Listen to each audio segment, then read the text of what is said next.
Welcome to Guruvarya of the Academy. Learn everything in simple way. Let's start today's session. Guides.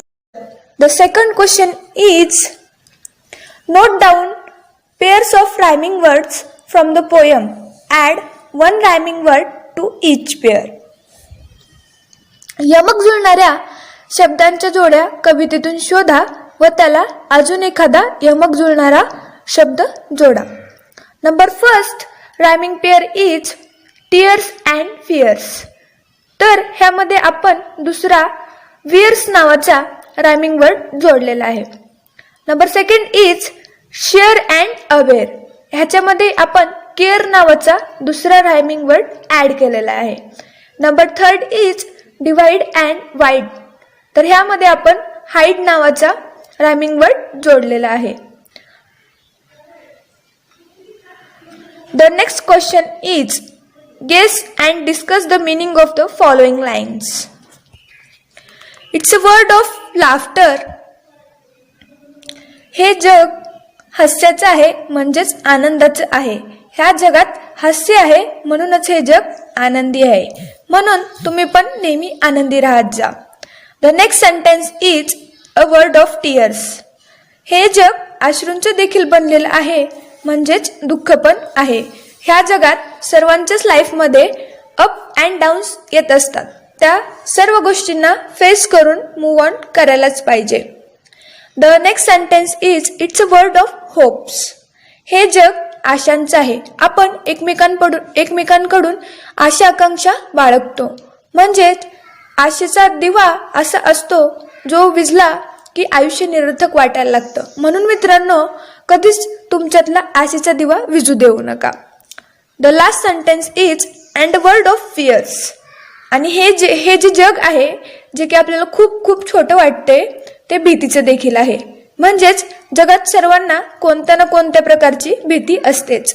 कोणाला उंचीची भीती वाटते तर कोणाला हारण्याची भीती वाटते. अशा अनेक प्रकारच्या बऱ्याच भीती प्रत्येकाच्या मनात दडलेल्या असतात. The fourth question is, the poem says and a smile means friendship to everyone. Give example of their actions or gestures that means the same in all parts of the word. Give 3 examples of gestures or actions that have a specific meaning only in certain regions. One such example would be the thumbs sign. ह्या कवितेमध्ये कवीने असं सांगितलंय की आपल्या चेहऱ्यावरील जे स्मित हास्य आहे त्याचा अर्थ असा होतो की आपण आपलं स्मित हास्य मैत्रीचा हात पुढे करणारा असतो. त्याप्रमाणेच असे कोणते तुम्हाला हावभाव जेस्टर्स म्हणजे हावभाव माहीत आहेत का, ज्यांचा पूर्ण जगामध्ये वेगवेगळ्या प्रकारे उपयोग केला जातो. आणि असे तुम्हाला 3 उदाहरण लिहायचे हावभावाचे. तर पाहूयात. इथं त्यांनी आपल्याला एक उदाहरण पण दिले, थम्स अप. आपण जर आपला अंगठा आपला थंब अप केला तर त्याचा मीनिंग असा होतो की तुम्हाला तुमच्या पुढच्या वाटचालीसाठी शुभेच्छा किंवा तुमचं काम झालेलं आहे. युअर वर्क इज डन नाव. तर त्याच्यामध्ये आपण 3 एक्झाम्पल पाहणार आहोत. First example is head nodding, जे की जग म्हणजे सर्वजण हेड नोडिंग करतातच. हे जर आपण एखाद्या गोष्टीशी सहमत असलो, आपण एखाद्या व्यक्तीशी बोलताना किंवा एखाद्या व्यक्तीचे बोलणं ऐकताना आपण जर त्या व्यक्तीच्या बोलण्याशी सहमत असलो तर आपण आपलं डोकं हलवतो. म्हणजेच ते पॉझिटिव्ह जेस्चर आहे. म्हणजे आपल्याला आपण जर त्या गोष्टीची असहमत असलो तर आपण नकारार्थी मान हलवतो. म्हणजेच आपण त्या व्यक्तीच्या बोलण्याशी असहमत आहोत म्हणजे ते निगेटिव्ह जेस्चर आहे. Number second is firm handshake. जर कोणीतरी आपला हात घट्टपणे हँडशेक केला तर समजून घ्या की ती व्यक्ती खूप कॉन्फिडंट आहे. Number third is direct eye contact.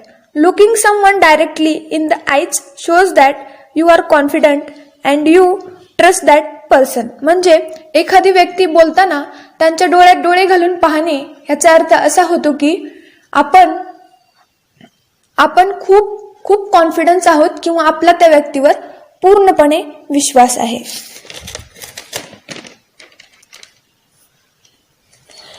The fifth and last question from this workshop is, the following sentences were heard in a school on the first day. Use these expressions to prepare simple conversations between two or more speakers. You may use the same expressions more than once and add your own lines from pairs or groups and present the conversation in the classroom.